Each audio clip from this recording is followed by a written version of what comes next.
ओम श्री गुरवे नमः।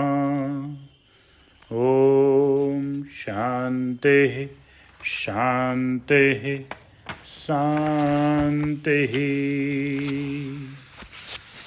प्रणाम भगवान। दिव्य ग्रंथ मणिरत्न माला, जिसमें आलू वाले बाबा की व्याख्या है, जिसमें बात चल रही थी गुरु कहलावे कौन, उसे कैसे पहचाने, देवे हित उपदेश क्लेश हर गुरु सो जाने। तो इसमें गुरु के लिए स्वामी जी ने बताया कि जो गुरु की भक्ति करता है वह शिष्य है। जो ज्ञान के अधिकारी के लक्षणों से युक्त है, तत्व उपदेश ग्रहण करने की शक्ति वाला है, उपदेश के अनुसार मन वाणी और काया को वरतने वाला है, और जैसी ईश्वर में भक्ति है ऐसी ही भक्ति गुरु में रखने वाला है, वह ही शिष्य है। शिष्य और गुरु की बात चल रही थी। योग्य शिष्य है कौन, युक्त लक्षण क्या उसके, शिष्य जानिए सो ही पूर्ण गुरु भक्ति जिसके। इसी में अब आगे बता रहे हैं, गुरु ब्रह्मा है, गुरु विष्णु है, गुरु महेश्वर हैं, गुरु ही पर ब्रह्म है। गुरु की भक्ति किए बिना अन्य प्रकार की भक्ति से ईश्वर प्राप्ति नहीं होती। गुरुगम्य विद्या गुरु भक्ति से, गुरु के उपदेश और प्रसन्नता से ही प्राप्त होती है। तीनों लोकों में देव, असुर, पन्नग, ब्रह्मा, विष्णु, महेश, देवऋषि, पितृ, किन्नर, सिद्ध, चारण और अन्य मुनि लोगों से गुरु श्रेष्ठ है। सब तीर्थों में गुरु ही उत्तम तीर्थ है। ईश्वर से भी गुरु अधिक है, क्योंकि ईश्वर का कोप तो उस गुरु के कोप की शांति करा सकते हैं, परंतु गुरु के कोप की शांति ईश्वर भी नहीं कर सकते। उसके लिए वो भी समर्थ नहीं है। तुलसीकृत रामायण में काकभूषणी और गरुण जी के संवाद में वर्णन है, जो शिष्य सद्गुरु का परित्याग करके अन्य का सेवन करता है वह नरक में ही पड़ता है। वृक्ष में जो फल लगता है, यदि वह उसी पर पकता है तो स्वादिष्ट होता है, यदि वह जल में या पृथ्वी पर अपक्व ही गिर जाए तो सूख अथवा सड़ जाता है। यद्यपि वृक्ष भी उसी जल और पृथ्वी से वृद्धि को प्राप्त होकर पकता है, इसी प्रकार गुरु शिष्य को समझना चाहिए। वृक्ष सद्गुरु है, शिष्य फल है, ईश्वर जल है, शास्त्र पृथ्वी है। अभिमान करके गुरु का त्याग करना शिष्य का गिरना है। गिरा हुआ शिष्य ईश्वर और शास्त्र करके पकता नहीं है, कल्याण को प्राप्त नहीं होता।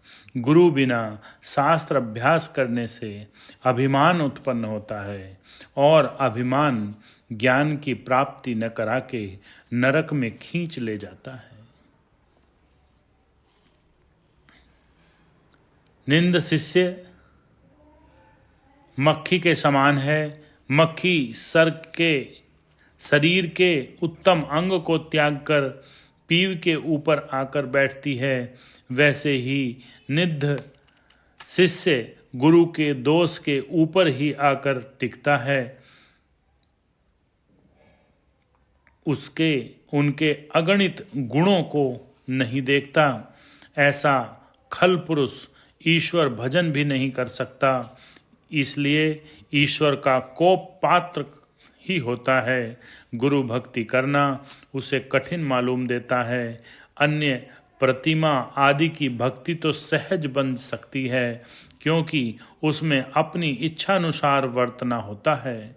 प्रतिमा अथवा ईश्वर भक्त को रोक टोक करने नहीं आता। प्रतिमा अथवा ईश्वर भक्त को रोक टोक करने नहीं आता, और गुरु भक्ति में तो अपनी इच्छा अनुसार चल ही नहीं सकता। बहुत बढ़िया लाइन है। प्रतिमा अथवा ईश्वर भक्त को रोक टोक करने नहीं आता, और गुरु भक्ति में तो अपनी इच्छानुसार चल नहीं सकता। जिसके पूर्व पुण्य का प्रभाव होता है, वह ही योग्य शिष्य होकर गुरु आज्ञा पालन कर परम पुरुषार्थ को सिद्ध कर सकता है।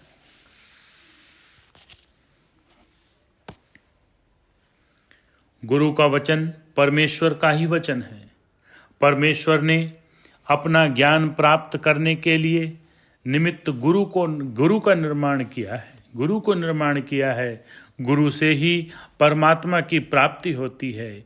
परमात्मा से परमात्मा की प्राप्ति नहीं होती। वाह! गुरु से ही परमात्मा की प्राप्ति होती है, परमात्मा से परमात्मा की प्राप्ति नहीं होती। इसलिए गुरु आज्ञा का पालन जो नहीं करता है, वह गुरु और ईश्वर दोनों ही की आज्ञा पालन न करने से नरकगामी होता है। जिसने गुरु के वचनों का उल्लंघन किया है, उसने वेद शास्त्र ऋषि मुनि सबके ही वचनों का उल्लंघन किया है।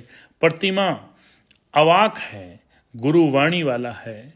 इसलिए शिष्य को प्रथम गुरु का ही सेवन करना चाहिए, और गुरु की भक्ति तन मन और धन से करनी चाहिए।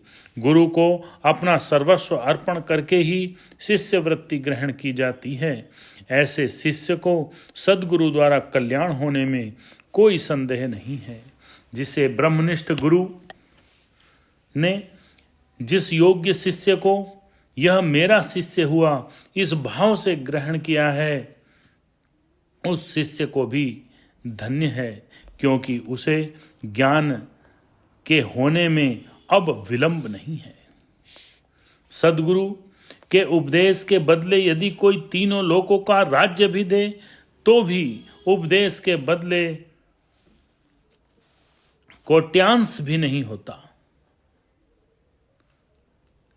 शिष्य को ज्ञान के अधिकारी बनने में शास्त्र में जो साधन कहे गए हैं, वे प्राप्त करने होंगे, और वे साधन इस प्रकार हैं: विवेक, वैराग्य, सठ संपत्ति और मोक्षता। आत्मा अविनाशी अक्रिय है और जगत उससे विरुद्ध स्वभाव का है। ऐसे ज्ञान को विवेक कहते हैं।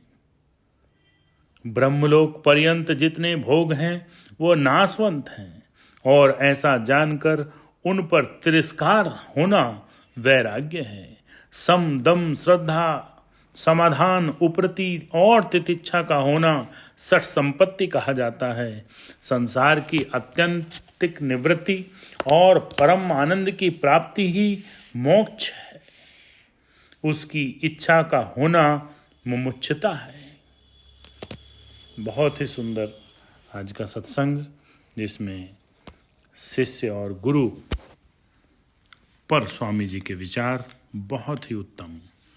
ओम शांति शांति शांति।